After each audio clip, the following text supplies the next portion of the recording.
Umarangkada na ang 50% discount sa pamasahe sa tren. Para sa update, magbabalita mula sa LRT Line 2. Simon Gualvez. Mon, kumusta ang sitwasyon dyan? Cheryl, halos lahat ng mga commuter na nakausap namin ay ikinatuwa at malaking tulong daw kahit papano itong 50% discount sa pamasahe rito sa LRT Line 2. Ang problema, sa 10 tren lamang ang operational ngayon mula sa ideal na 18. Bagamat wala pang opisyal na datos ang LRT Administration o LRTA kung tumaas ba ang bilang ng mga pasahero ngayong may malaking diskwento sa pamasahe, aminado ang LRTA na siguradong darami yan lalo sa mga darating na araw. Ang kaso, limitado na nga lamang sa 10 ang natitira nilang tren ngayon na operational. Gayunman, paniniguro ng ahensya na sapat pa naman daw ang bilang na ito sa dami ng mga pasahero. Huwag nga lang daw may titirik dahil siguradong mas maantala na ang biyahe. Sa ngayon, umaabot kasi ng 12 hanggang 14 na minuto ang train interval o tagal ng paghihintay bago dumating ang susunod na tren. Sa initial na tansya ng LRTA, aabot sa 35 million pesos ang kakailanganin nilang subsidy mula sa gobyerno kada buwan.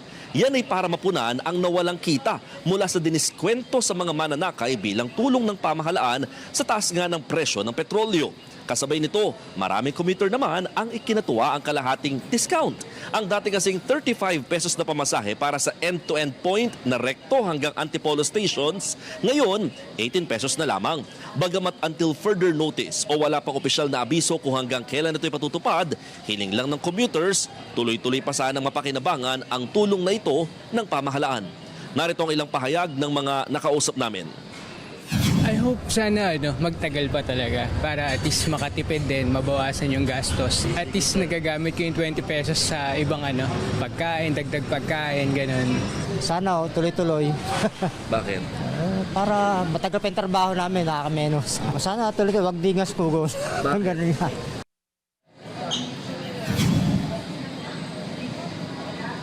Cheryl, muling paglilinaw ng LRTA, wala nang dagdag na diskwento para sa mga estudyante, PWD at senior citizen na matagal na or last year pa sinimulan yung 50% discount din para sa kanila. Ibig sabihin, itong kalahating discount para sa mga estudyante at PWD senior, nabibigay na nga sa lahat. So hindi na halos titignan talaga ngayon dito yung mga ID at iba pa mga card na kakailanganin bago makapasok at maka-avail ng 50% discount dahil para na nga ito sa lahat. Cheryl. Maraming salamat, Mon Gualvez.